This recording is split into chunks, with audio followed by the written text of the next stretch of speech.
Welcome to GK all collection. आज है 13 जून और 13 जून 2023 से करंट अफेयर्स से जितने भी प्रश्न जो कि प्रतियोगी परीक्षाओं की दृष्टि से महत्वपूर्ण होंगे उन सभी के बारे में हम डिस्कस करेंगे।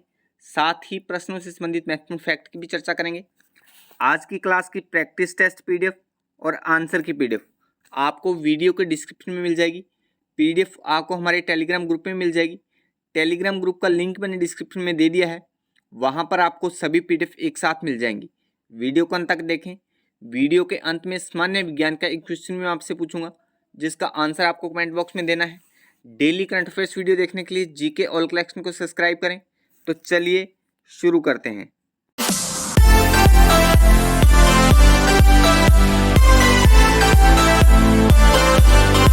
हाल ही में फ्रेंच ओपन 2023 का ग्रैंड स्लैम खिताब किसने जीता है?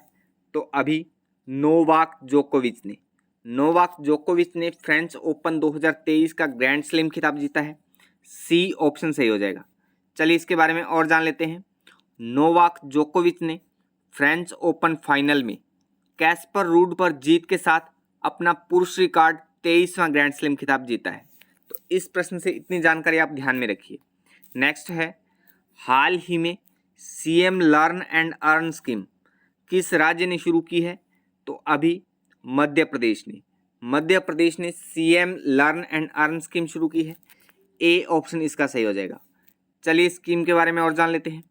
मध्य प्रदेश के मुख्यमंत्री शिवराज सिंह चौहान एक learn and earn programme launch करने के लिए तैयार हैं। यह प्रोग्राम युवाओं को उन कौशलों से लैस करेगा जो नियोक्ताओं द्वारा अत्यधिक मांग वाले हैं। इस योजना के लिए कुल 703 प्रशिक्षण क्षेत्रों की पहचान की गई है। तो इस प्रश्न से इतनी जानकारी आप ध्यान में रखिए।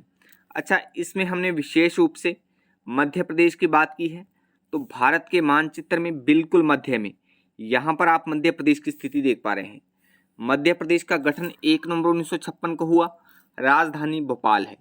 मध्य प्रदेश का सबसे बड़ा शहर इंदौर है। राज्यपाल मंगूबाई छगनबाई पटेल है। मुख्यमंत्री शिवराज सिंह चौहान है बीजेपी से। विधानसभा सीटें 230 हैं, राज्यसभा सीटें 11 हैं और लोकसभा सीटें 29 हैं। तो मध्य प्रदेश के बारे में इतनी सी सामान्य जानकारी आप ध्यान में रखिए। भारत के किसी भी राज्य की जब भी बात आती है तो मानचित्र के साथ हम इतनी सी सामान्य जानकारी जरूर पढ़ते हैं, हमेशा ही पढ़ते रहेंगे। तो इस पर आप थोड़ा अच्छे से फोकस किया करिए। नेक्स्ट है, हाल ही में भारतीय विशिष्ट पहचान प्राधिकरण UIDAI के नए CEO कौन बने हैं? तो अभी अमित अग्रवाल भारतीय विशिष्ट पहचान प्राधिकरण के नए CEO बने हैं। बी ऑप्शन सही हो जाएगा। चलिए इसके बारे में और जान लेते हैं। वरिष्ठ IAS अधिकारी अमित अग्रवाल को भारतीय विशिष्ट पहचान प्राधिकरण के नए CEO के रूप में नियुक्त किया गया है। अग्रवाल 1993 बैच के छत्तीसगढ़ कैडर के भारतीय प्रशासनिक सेवा IAS अधिकारी हैं। अच्छा, भारतीय विशिष्ट पहचान प्राधिकरण के बारे में देखिए, UIDAI के बारे में। स्थापना 28 जनवरी 2009 को हुई। अधिकार क्षेत्र भारत सरकार। मुख्यालय कनाट सर्कस नई दिल्ली में है और CEO अमित अग्रवाल। तो UIDAI अर्थात भारतीय विशिष्ट पहचान प्राधिकरण के बारे में इतनी सी सामान्य जानकारी आप ध्यान में रखिए और इस प्रश्न से भी। नेक्स्ट है, भारत और किस देश ने 1 अरब यूरो के द्विपक्षीय व्यापार के लिए सहमति जताई है? तो अभी भारत और सर्बिया ने 1 अरब यूरो के द्विपक्षीय व्यापार के लिए सहमति जताई है।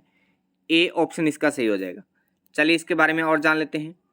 भारत और सर्बिया ने दशक के अंत तक 1 अरब यूरो के द्विपक्षीय व्यापार की मात्रा हासिल करने का महत्वाकांक्षी लक्ष्य निर्धारित किया है। भारत की राष्ट्रपति द्रौपदी मुर्मू और उनके सर्बियाई समकक्ष अलेक्जेंडर वुसिक ने संबंधों को मजबूत करने और सहयोग में क्षेत्रों का पता लगाने के लिए अपनी प्रतिबद्धता व्यक्त की है। तो इस प्रश्न से इतनी जानकारी आप ध्यान में रखिए। अच्छा, इसमें हमने विशेष रूप से भारत और सर्बिया की बात की है। तो यहाँ पर आप विश्व के मानचित्र में भारत और सर्बिया को देख पा रहे हैं। यहाँ पर भारत की स्थिति है और यहाँ पर सर्बिया की स्थिति है। भारत एशिया महाद्वीप में और सर्बिया यूरोप महाद्वीप में। तो तो इन दोनों के बारे में हम सामान्य सी जानकारी देखते हैं। पहले भारत की बात करते हैं। तो भारत की राजधानी नई दिल्ली है, सबसे बड़ा शहर मुंबई है। भारत के राष्ट्रपति द्रौपदी मुर्मू हैं, उपराष्ट्रपति जगदीप धनखड़ हैं, प्रधानमंत्री नरेंद्र मोदी हैं, मुख्य न्यायाधीश धनंजय चंद्रचूड़ हैं, लोकसभा अध्यक्ष ओम बिरला हैं और विधानमंडल भारतीय संसद है। तो भारत से इतनी सी सामान्य जानकारी आप ध्यान में रखिए। अब सर्बिया के बारे में देखिए। तो सर्बिया की स्थिति आप यूरोप महाद्वीप में यहाँ पर देख पा रहे हैं। राजधानी बेलग्रेड है सर्बिया की, राष्ट्रपति अलेक्जेंडर वुसिक है, प्रधानमंत्री एना ब्रानविक है, मुद्रा सर्बियाई दिनार है और दूरभाष कोड +381 है। तो सर्बिया के बारे में भी इतनी सी सामान्य जानकारी आप ध्यान में रखिए। दो देशों की हमने बात की है, भारत और सर्बिया की। तो दोनों देशों के बारे में हमने सामान्य जानकारी देखी, दोनों के बारे में आप अच्छे से इनको ध्यान में रखिए। नेक्स्ट है लाडली बहना योजना किस राज्य ने शुरू की है? तो अभी मध्य प्रदेश ने लाडली बहना योजना शुरू की है। डी ऑप्शन इसका सही हो जाएगा। चलिए इसके बारे में और जान लेते हैं। मध्य प्रदेश में मुख्यमंत्री शिवराज सिंह चौहान ने गैरिसन ग्राउंड जबलपुर में आयोजित राज्य स्तरीय मुख्यमंत्री लाडली बहना योजना कार्यक्रम में प्रदेश में नारी सशक्तिकरण के लिए एक नई योजना की शुरुआत की है। इस योजना के तहत प्रदेश की 1.25 करोड़ महिलाओं के खातों में 1,000 रुपये की राशि जमा कर मुख्यमंत्री ने इस योजना का शुभारंभ किया है। तो इस प्रश्न से इतनी जानकारी आप ध्यान में रखिए। नेक्स्ट है हाल ही में विश्व बाल श्रम निषेध दिवस 2023 कब मनाया गया है? तो अभी 12 जून को विश्व बाल श्रम निषेध दिवस 2023 मनाया गया है। सी ऑप्शन इसका सही हो जाएगा। चलिए इसके बारे में और जान लेते हैं। 12 जून को मनाए जाने वाले बाल श्रम के खिलाफ विश्व दिवस का उद्देश्य बाल श्रम के खिलाफ एक वैश्विक आंदोलन को प्रेरित करना है। अच्छा, बाल श्रम दिवस 2023 की थीम देखिए, social justice for all and child labour, Hindi में सभी के लिए सामाजिक न्याय और बाल श्रम।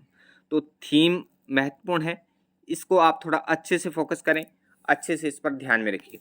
अच्छा, जून महीने में अब तक हमने जितने भी दिनों की बात की है तो एक बार उनको हम रिपीट कर लेते हैं।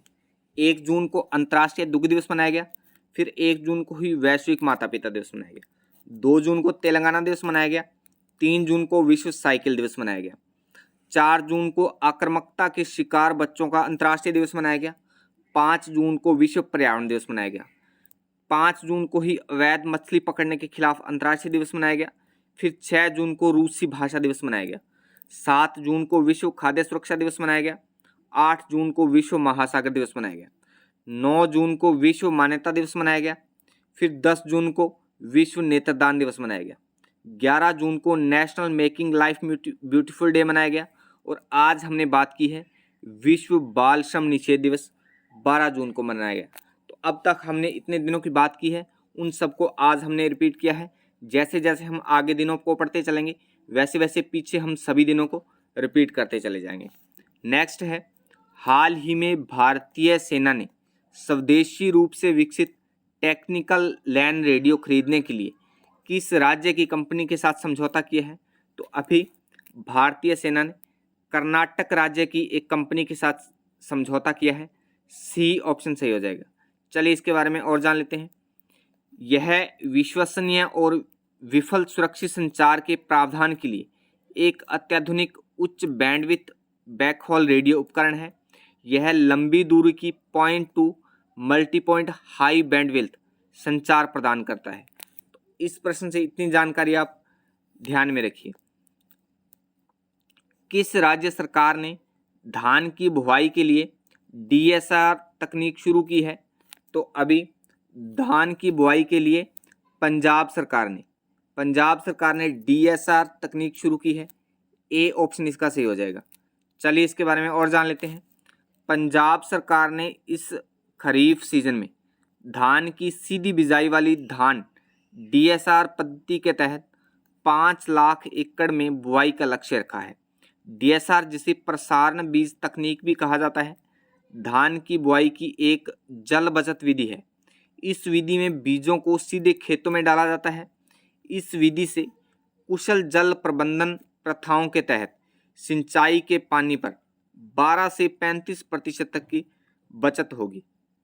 तो इस प्रश्न से इतनी जानकारी आप ध्यान में रखिए। अच्छा, इसमें हमने विशेष रूप से पंजाब की बात की है, तो भारत के मानचित्र में यहाँ पर आप पंजाब की स्थिति देख पा रहे हैं। पंजाब का गठन 1 नवंबर 1966 को हुआ। राजधानी चंडीगढ़ है। सबसे बड़ा शहर लुधियाना है। जिलों की संख्या 23 है। राज्यपाल बनवारी लाल पुरोहित हैं। मुख्यमंत्री भगवंत मान है आप पार्टी से। विधानसभा सीटें 117 है। राज्यसभा सीटें 7 हैं और लोकसभा सीटें 13 हैं। तो पंजाब के बारे में इतनी सी सामान्य जानकारी आप ध्यान में रखिए। नेक्स्ट है राष्ट्रीय परीक्षण एजेंसी एनटीए के महानिदेशक के रूप में किसे नियुक्त किया गया है? तो अभी सुबोध कुमार को एनटीए के महानिदेशक के रूप में नियुक्त किया गया है। बी ऑप्शन इसका सही हो जाएगा। अच्छा, एनटीए के बारे में देखिए। राष्ट्रीय परीक्षण agency, national testing agency, NTA की स्थापना नवंबर 2017 में हुई। संस्थापक शिक्षा मंत्रालय, भारत सरकार।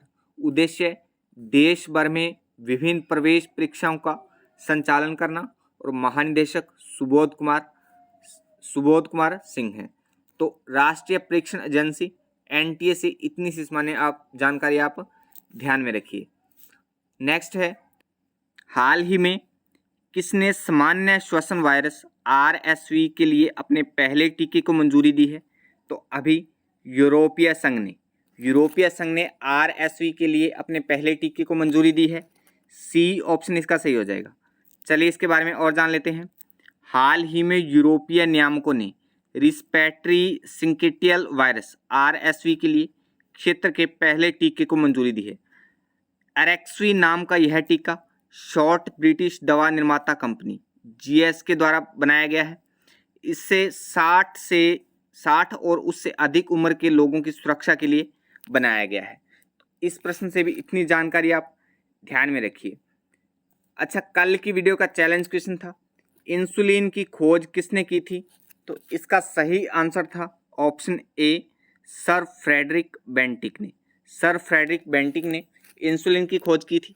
इंसुलिन हमारी पाचक ग्रंथि में पाया जाता है तथा इसकी खोज सर फ्रेडरिक बेंटिक ने 1921 में की थी। यह कनाडा के चिकित्सा वैज्ञानिक थे। इस खोज में सर फ्रेडरिक बेंटिक के सहयोगी रिकर्ड मैक्लियोड ने भी इनका सहयोग किया था। तो इस प्रश्न से भी इतनी जानकारी आप ध्यान में रखिए। आज की वीडियो का चैलेंज क्वेश्चन है निम्न में से जल में घुलनशील विटामिन कौन सा है? तो इस प्रश्न का आंसर आप कमेंट बॉक्स में कमेंट करके ज़रूर बताएं। आज के लिए बस इतना ही। वीडियो अच्छी लगी तो वीडियो को लाइक करें, दोस्तों में शेयर करें और कोई सुझाव या संशोधन के लिए कमेंट भी करें। डेली करंट अफेयर्स वीडियो देखने के लिए जीके ऑल कलेक्शन को सब्सक्राइब करें और बेल आइकन को प्रेस करके ऑल पर भी क्लिक कर दें ताकि डेली अर्ली मॉर्निंग नोटिफिकेशन आपको मिलता रहे। कल मिलते हैं इसी समय एक नए नॉलेज नई अपडेट के साथ। तब तक के लिए जय हिंद, जय भारत।